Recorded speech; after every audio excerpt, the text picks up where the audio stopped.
Just waiting for Cooper to get done feeding cows. This video is the week after we hauled our cows home from Helmville. We're just getting ready for calving, feeding cows, doing some random things so that we're ready when the calves start coming. We had, I think, just 8 calves this week, so we're just getting going. Hope you enjoy the video. Thanks for watching. Well, looks like the case is gonna have to cover for the John Deere again. Another flat tire. It's not one thing, it's another, it seems like, with the green paint. But it usually gets the job done anyway. Another nice February day. I'm over in Deer Lodge at our place there, where I have all my yearling heifer calves. Gonna feed them, cheating and using the bale truck. It's nice not to have to start a tractor if you don't have to. So they've been out picking quite a bit on the pivot that didn't get ate down earlier this year, so cuts down on hay costs when they pick like that. They're feeling good on this warm sunny day. They're happy to get some fresh feed. I started just trying to develop these heifers primarily just on grass alfalfa mix hay. Used to push them a little bit more with pellets and grain, but just found that they burn out quicker, so now I just develop them on hay and then keep more heifers than what I need for the next breeding season, and just run a 45-day breeding window and kind of let the heifers pick themselves. I try not to keep any heifers out of cows I don't like and stuff like that, but just let the breed up mainly speak for itself the first year. That's kind of how I started picking heifers. Bought some cows last year that were bred to some Charolais, and Betsy talked me into keeping a couple Charolais cross heifers, so we'll see how they turn out. They're definitely nice thick heifers, and they all look pretty good this year, growing good.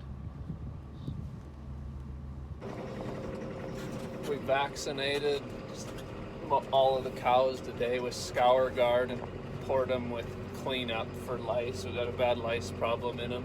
Last few years we've been having trouble with lice. I don't think the ivermectin works on these lice anymore. I think they're resistant. It's so windy out there, I didn't take any video. It was kind of a miserable day. Just feeding the cows, bringing them back to the meadow from where we worked them. This is our temporary vaccinating alley set up for the day off the front of a remote trailer loading spot. Wind was blowing so hard to set this windbreak, and it made it a lot nicer so you could actually get something done. We use these portable panels a lot for setting up temporary corrals or pens, and I fence a lot of haystacks with them. It just makes it a lot quicker and easier, and they're a lot more sturdy than a steel panel. There's a portable windbreak that I build and move around for calves to get behind. Well, had a little accident. The hill was slick, didn't make it up it, rolled back and hit the archway, which is no longer, and broke the gooseneck hitch off, bent the B&W plate that's in there, and looks like all the damage. Lost a few bales, but the archway was pretty rotten anyway and was going to come down this spring, but I guess it's a little bit ahead of schedule. At least nobody was hurt. We'll get the rest of these bales unloaded and then pick the trailer up with the loader, drag it out of the way, and then have to start repairing stuff. But it won't be too bad. The B&W hitch in the truck is going to be the worst fix. I think I got to get a new one because it bent all the plates and angle irons on it. So There's really nothing holding it right now, so hopefully it doesn't roll back down, but that post there will stop it, I think. The owner of this ranch that we lease just was asking me about that this fall, and he got a quote from a company to build him a new steel entryway and stuff, and was curious on how we were going to get this archway down. I said, well, when the time comes, I'll just grab it with my tractor, but looks like Cooper made that process a little bit easier, so one less thing I guess I got to do this spring. All cleaned up now. If there wasn't a few tracks in the snow, you wouldn't even know it was there.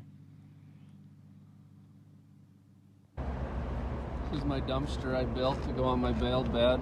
Slide these out, lock it in place.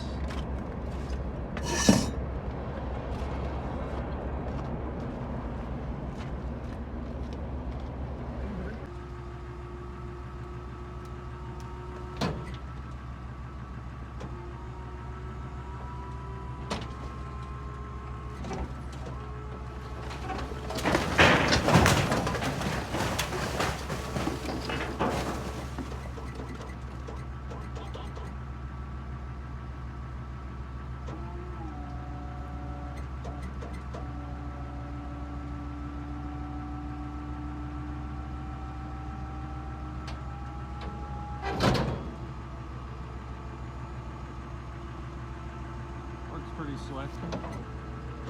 Sure saves a lot of time in hauling just little garbage cans to the dump every week. Mom and Dad are trailing their cows home from where we winter them up to where they're gonna calve at the home place. I just helped them flag down the highway. Got them all strung out behind the tractor, breaking trail through the snow. It's about a 6-mile drive to there across country. If you go up the road, it's more like 9 or 10, so they cut a little bit off going across the pastures.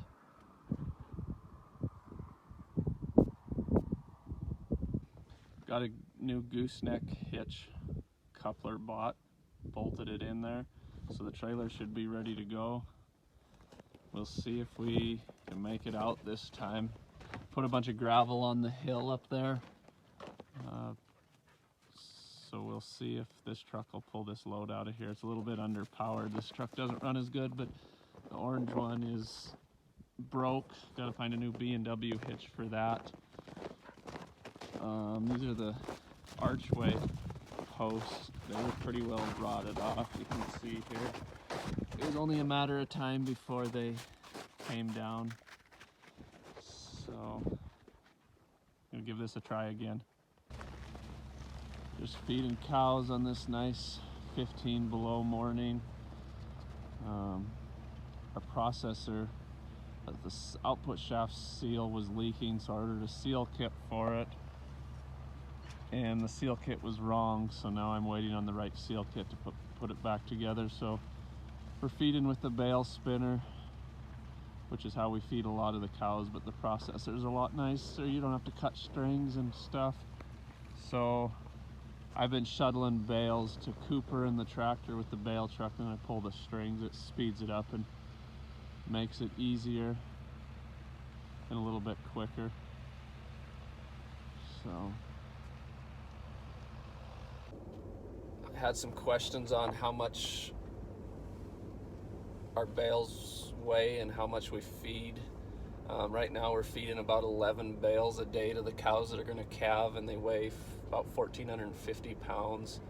And then another 2 bales to the bulls and 2 or 3 bales to our replacement heifer calves. So hay is the biggest expense that we have into these cows, but with the weather, the amount of snow and the cold we get, and the part of the country here in Montana that we're in, it's just kind of a necessary evil to have to feed hay for at least 4 months, if not more.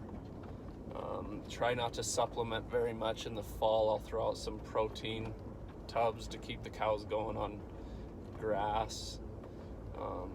And then most of our hay is straight grass that doesn't test as high, maybe only 7 or 8% protein. So I try to supplement with some alfalfa mix that I put up in our place in Deer Lodge that's got some farm ground and maybe 50% alfalfa in that hay. So there's some information on what and how much we feed in the wintertime. First heifer calf of the season. Glad to see it's a smaller calf. I've been raising my own bulls, so you know, you pick a low birth weight AI sire, but still get a little nervous in case there's a hiccup in there. They're not a Calvinese type of a bull I use on them, but nice little calf. Get him on a little more hay and let the mama work on him.